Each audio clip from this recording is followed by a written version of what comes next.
The Sunday dinner started like all the others, with my father praising my sister Sarah while I sat at the far end of the table, practically invisible. It was March 15, 2024. 3:47 p.m. I remember the exact time because I was checking my phone, hoping for an excuse to leave early. I should have trusted that instinct. My entire extended family had gathered at my parents' house in Westchester. All 23 of them.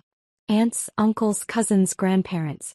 The dining room was packed, the air thick with the smell of my mother's pot roast and the sound of overlapping conversations.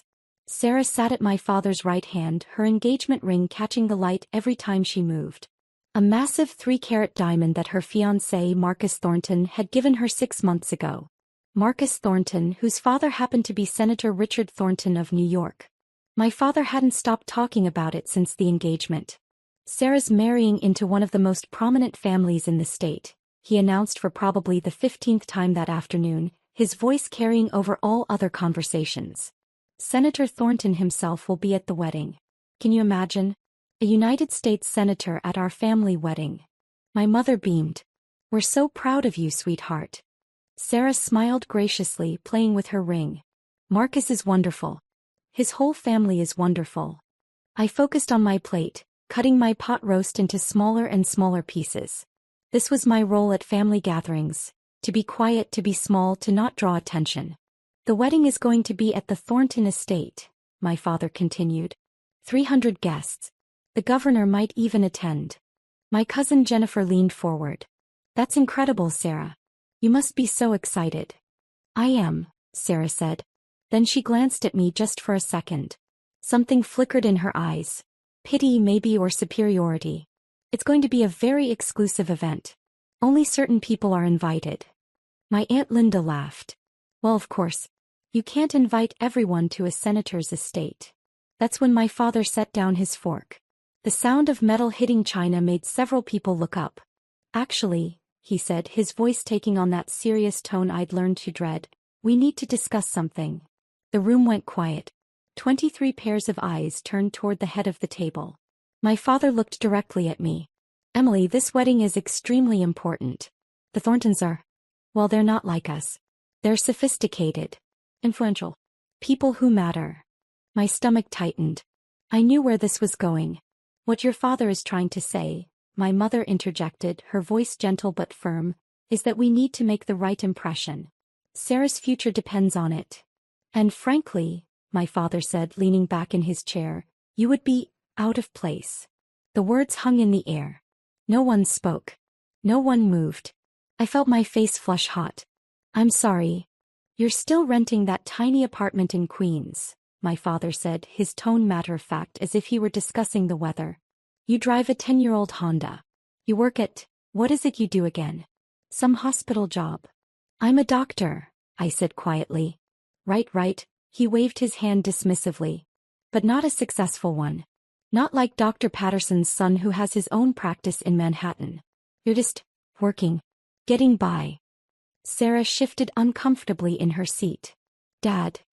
No, she needs to hear this, he interrupted. Emily, your sister is marrying into American royalty. Do you understand what that means? Senator Thornton knows the president. He has dinner with CEOs of Fortune 500 companies. His social circle includes people you see on television. And you think I would embarrass you, I said, my voice barely above a whisper. Not intentionally, my mother said quickly. But sweetheart, you have to understand. These people will be evaluating everything. How we dress, how we speak, what we do for a living. They'll be judging whether Sarah comes from the right kind of family. My father nodded.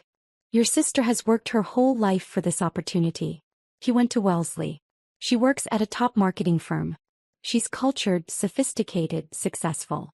She's everything the Thorntons expect in a daughter-in-law. The implication was clear. I was none of those things. My Uncle Tom cleared his throat. Harold, that seems a bit harsh. It's reality, Tom, my father snapped. This is Sarah's one chance at a life of significance. I won't let anyone jeopardize that. Not even family. He turned back to me. You understand, don't you, Emily? This isn't personal. It's just practical. I looked around the table. My mother avoided my eyes. Sarah stared at her plate. My grandmother looked uncomfortable but said nothing. My cousins, aunts, uncles, everyone found something else to look at. No one defended me. Not one person. So I'm not invited to my own sister's wedding, I said. It's better this way, my father said. You'd feel out of place anyway. All those successful people, all that wealth and power. You'd be uncomfortable. Plus, Sarah finally spoke up, her voice small. Marcus's family is very particular about the guest list. They want to know everyone who attends. And when they asked about you, I didn't really know what to say. I mean, what do you even do exactly? Something inside me cracked. I'm a pediatric cardiac surgeon. My father frowned. What? I'm a pediatric cardiac surgeon at Mount Sinai, I repeated louder this time. I operate on children's hearts. I save lives. That's what I do. Oh, don't exaggerate, my mother said, laughing nervously. You're a doctor, yes, but I'm the chief of pediatric cardiac surgery, I said, my voice steady now.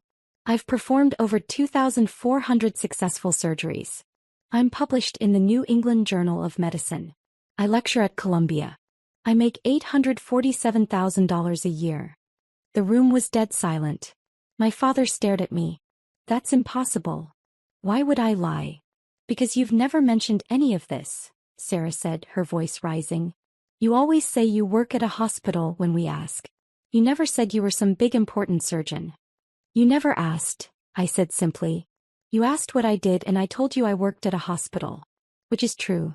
You assumed the rest. My father's face was turning red. If you're so successful, why do you live in a tiny apartment? Why do you drive that old car? Because I don't care about impressing people, I said. I live in Queens because it's close to the hospital. I drive an old car because it gets me where I need to go. I spend my money on things that matter. I donate to children's charities, I fund medical research, I pay off my students' loans. I don't believe you, my father said flatly.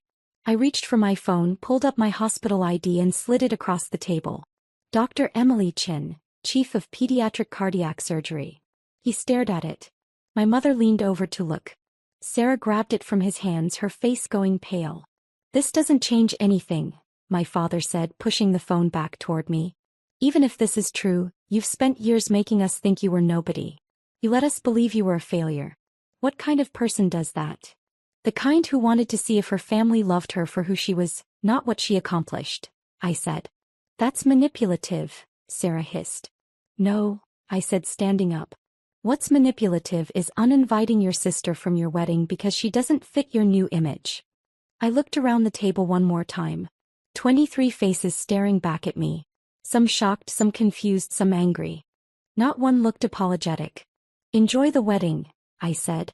I hope it's everything you wanted. I walked out of that house at 4:23 p.m.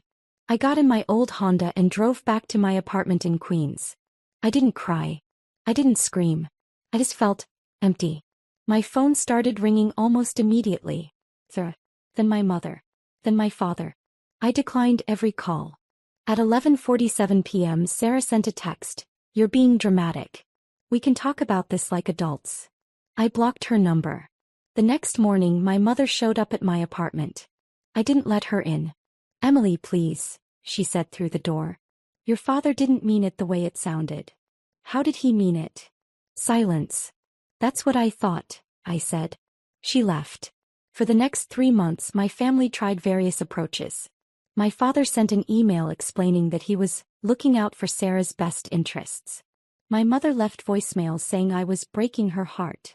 Sarah sent a long text about how I was ruining the happiest time of her life.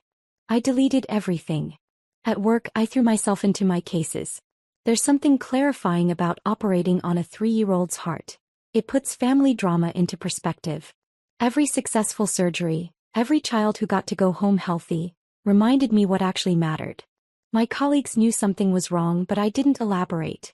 Dr. Patricia Williams, my mentor and the former chief before me, cornered me one day in the surgeon's lounge. You're working too much, she said. I'm fine. Emily. She sat down across from me. I've known you for 12 years. You're not fine. I told her everything. She listened without interrupting, her face growing more serious with each detail. When I finished, she was quiet for a long moment. I'm sorry, she finally said. That's unconscionable. It is what it is. No, she said firmly. It's not. Your family doesn't deserve you, Emily. You're one of the finest surgeons I've ever worked with. You've saved more children than most doctors will in their entire careers.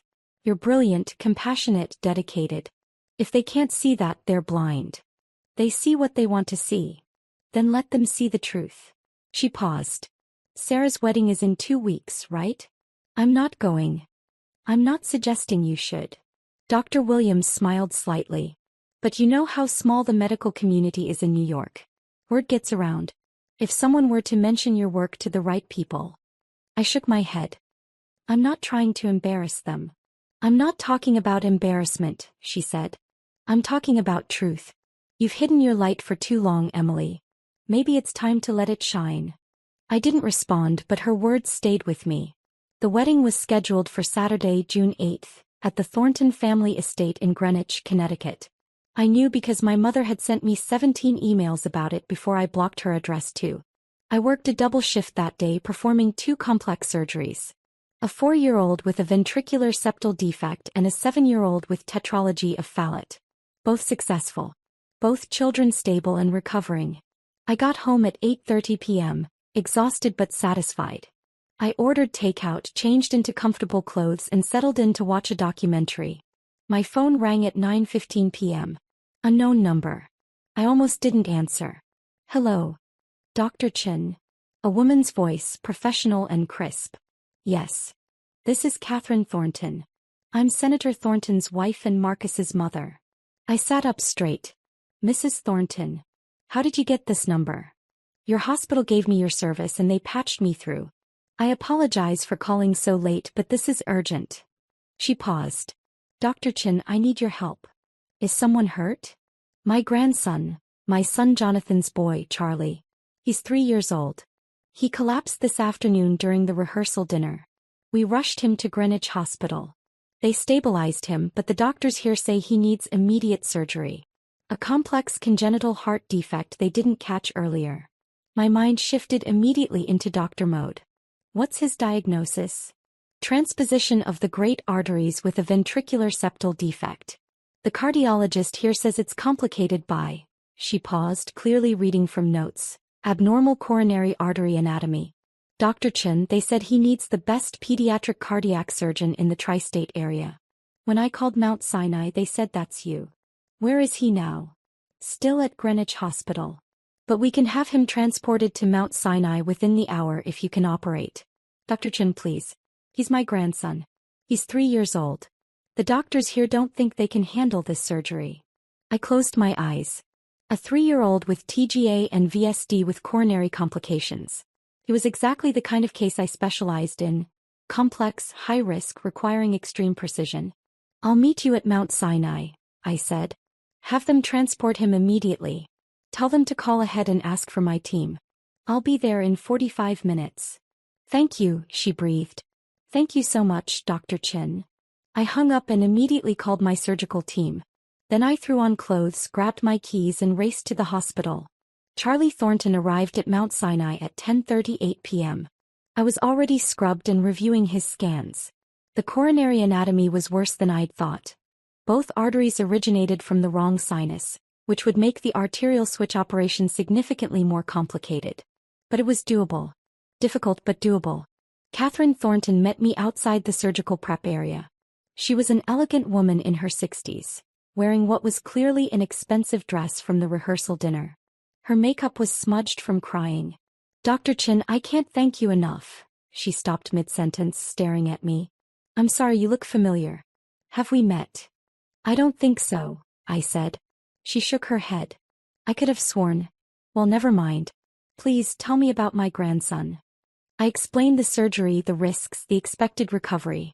She listened intently, asking intelligent questions. This was a woman used to making important decisions. How long will it take? She asked. 4 to 6 hours. It's delicate work. But you can do it. It wasn't a question. But I answered anyway. I've done this operation 127 times. I haven't lost a patient yet. He squeezed my hand. Then I trust you completely. The surgery began at 11:42 p.m. My team was phenomenal. Dr. Ranjit Patel on anesthesia, Dr. Amanda Foster assisting, Nurse Margaret O'Brien running the OR like a well-oiled machine. The arterial switch went smoothly despite the unusual coronary anatomy. I carefully detached the great arteries, switched them and reconnected them to their proper ventricles. Then I repaired the VSD and reimplanted the coronary arteries in their correct positions. Every stitch had to be perfect. One mistake and this child could die on my table.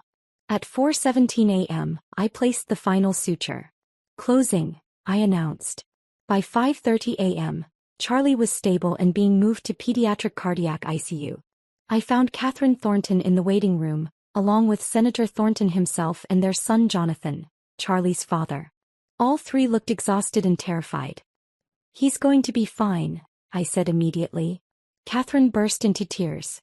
Jonathan grabbed his father's shoulder, his own eyes filling. Senator Thornton, a man I'd seen on television countless times, always poised and commanding, looked like he might collapse from relief. "The surgery was successful," I continued. "His heart is functioning normally. Barring any complications, he should make a full recovery." "Can we see him?" Catherine asked. "Soon. He's still unconscious, but you can sit with him in the ICU. A nurse will take you up."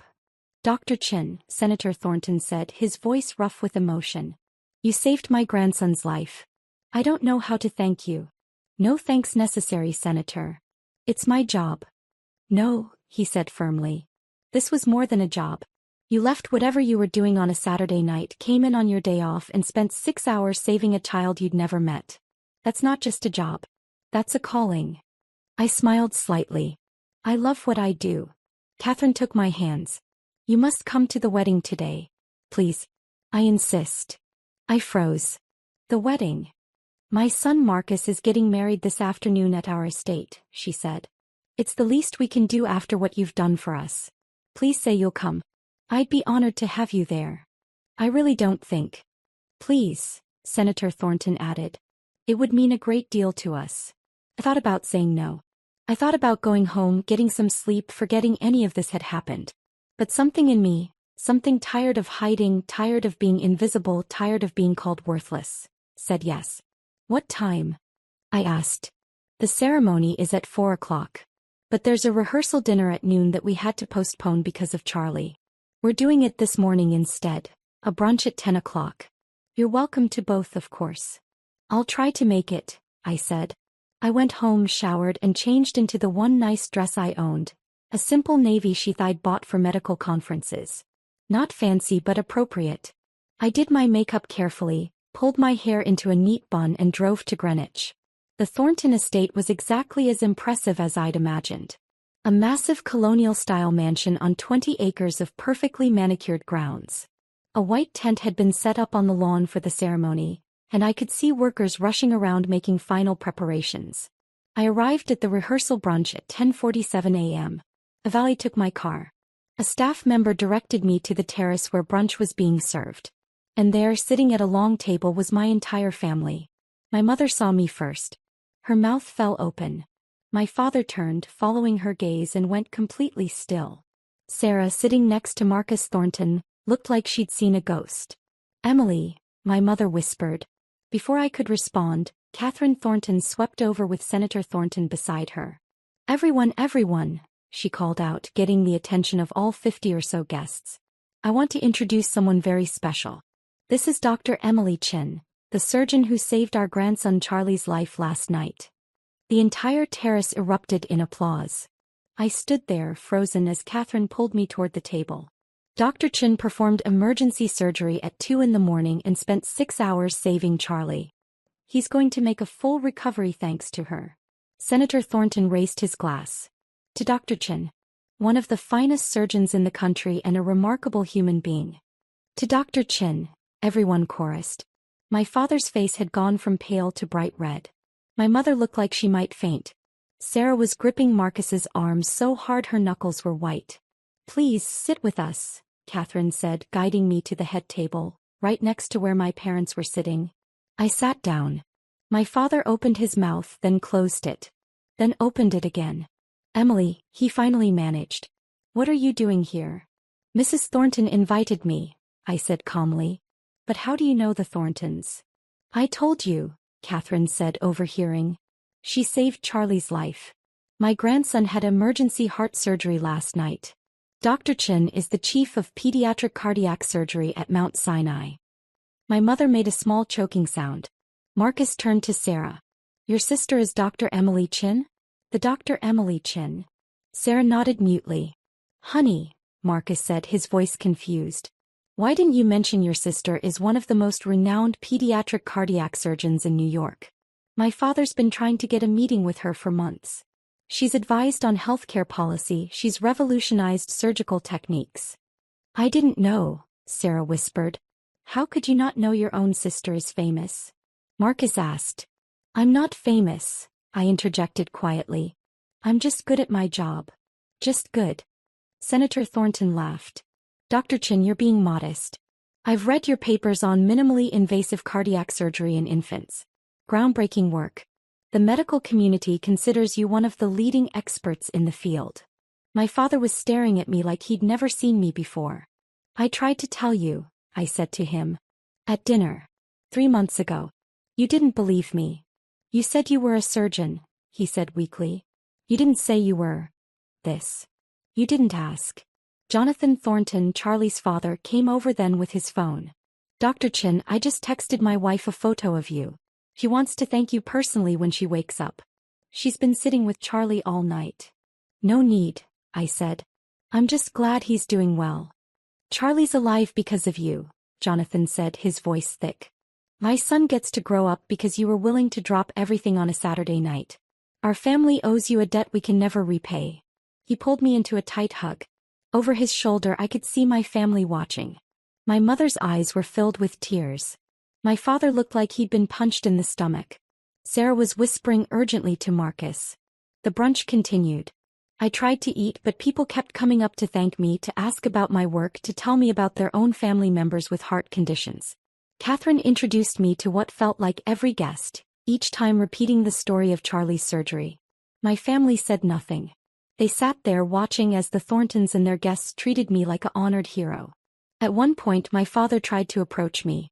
Emily, we need to talk. Not now, I said quietly. But. Not now, Dad. He retreated. The wedding ceremony at 4 o'clock was beautiful. Marcus and Sarah exchanged vows under the white tent while 300 guests watched. Sarah looked stunning in her Vera Wang gown. Marcus looked happy. I sat in the 5th row, next to a state assemblyman and a federal judge. My family sat in the 2nd row, but I could feel them glancing back at me throughout the ceremony. At the reception, Catherine insisted I sit at the family table. You saved Charlie's life, she said. Your family now.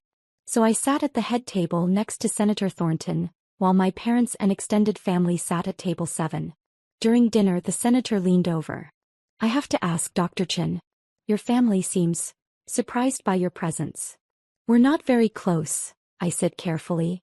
He studied me for a moment. I see. Well, their loss is our gain. I meant what I said about wanting to meet with you.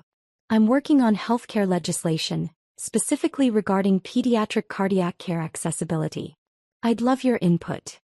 I'd be happy to help, Senator. Please call me Richard. At 8:30 p.m., as the reception was in full swing, my mother finally cornered me near the dessert table.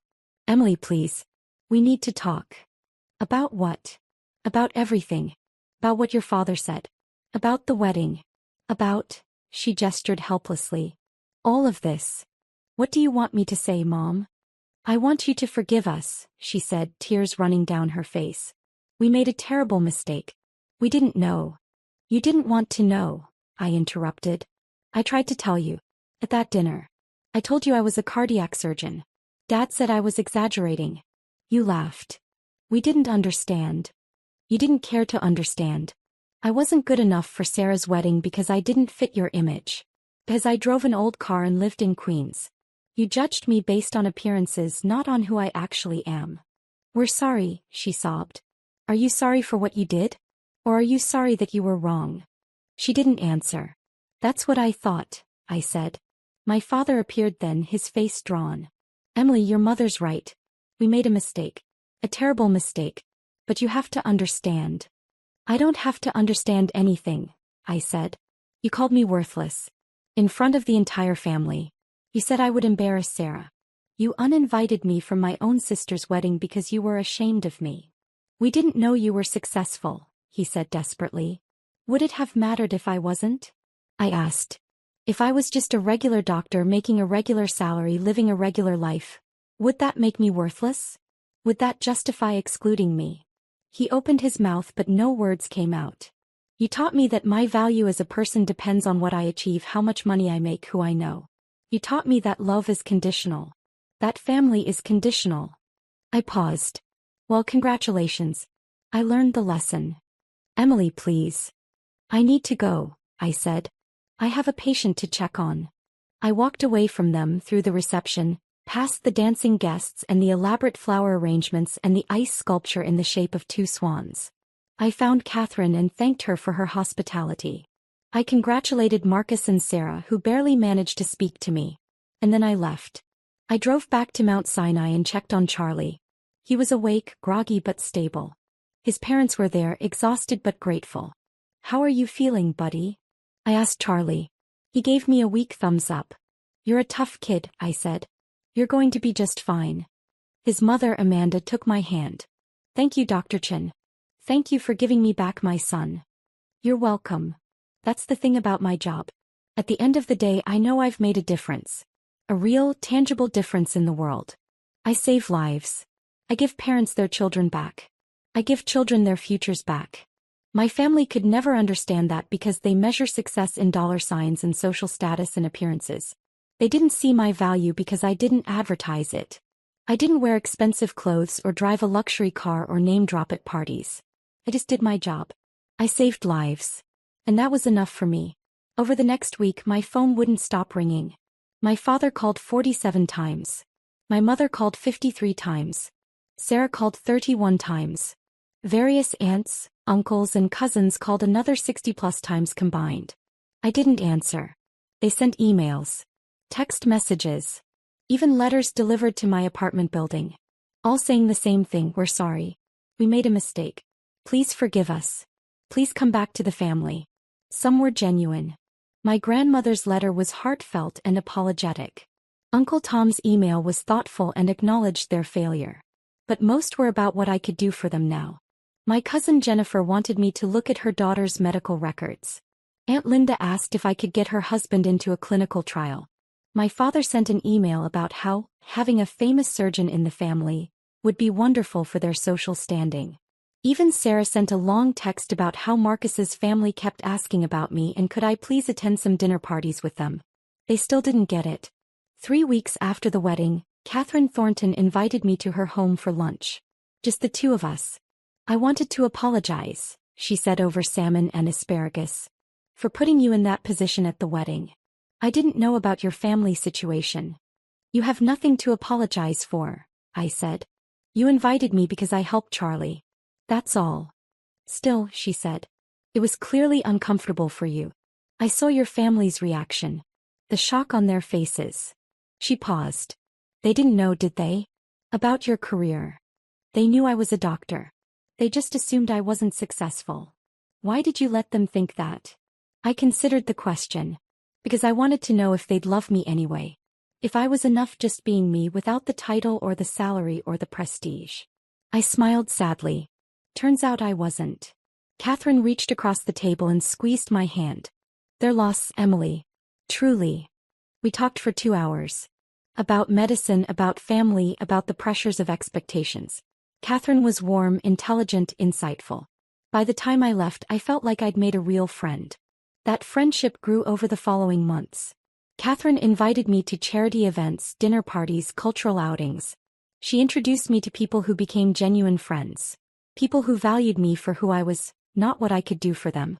Senator Thornton did invite me to consult on his healthcare legislation.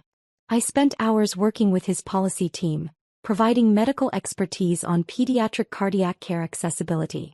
The work was fulfilling and important. Charlie recovered beautifully. I saw him for follow-up appointments every few weeks, watching him grow stronger and healthier. His parents sent me photos of him running, playing, living the life he might not have had without that surgery. My family kept trying. 6 months after the wedding, my mother showed up at the hospital. Security called me. "Dr. Chin, there's a Patricia Chin here to see you. She says she's your mother. Tell her I'm in surgery. Will you be available later?" No. At Christmas they sent an enormous gift basket to my apartment. Expensive chocolates, wine, gourmet foods. A card signed by everyone. "We miss you. Please come home." I donated it to a homeless shelter. On my birthday in February, my entire family showed up at a restaurant where they'd somehow discovered I'd made a reservation with friends. All 23 of them crowding around our table making a scene. "Surprise!" my mother shouted. "We wanted to celebrate with you." My friends looked uncomfortable. I stood up, placed money on the table to cover my meal and said, "We're leaving." "Emily, wait," my father started. "No," I said firmly. "I'm here with my real family. Please leave." "We are your real family," Sarah protested. I looked at her. Really looked at her. She'd lost weight. Her eyes had dark circles. She looked stressed and unhappy despite her fairy tale life with Marcus. "You're people I'm related to by blood," I said. "But you're not my family. Family doesn't call each other worthless.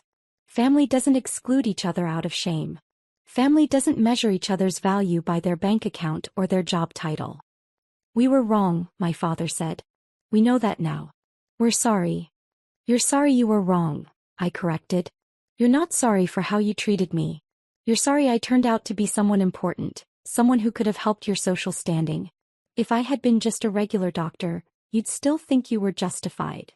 The restaurant had gone quiet. Everyone was watching. "Please," my mother begged. "We're family. We can work through this." "No," I said. "We can't. Because working through it would require you to fundamentally change how you view people, how you measure worth, how you define success. And I don't think you're capable of that." I walked out with my friends. My family didn't follow.